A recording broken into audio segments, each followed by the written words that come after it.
Protek's automation division make machines for assembly, checking and testing of objects composed of one or more elements.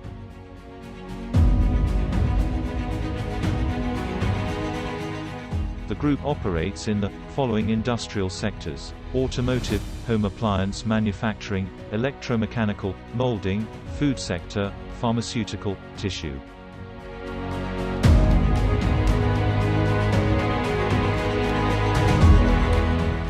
Protek is structured to manage all activities necessary to develop prototypal machines, with characteristics that meet customer requirements and the specific applications they will be used for.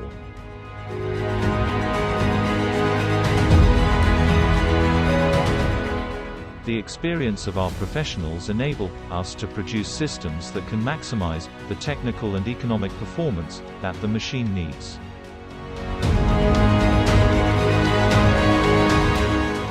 The operative chain which connects the customer's request to the final machine setup consists of a series of links that Protek joins together for maximum customer satisfaction.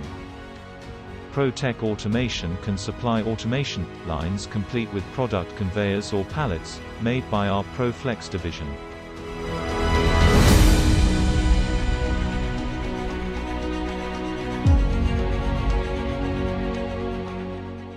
Protek System for automated production.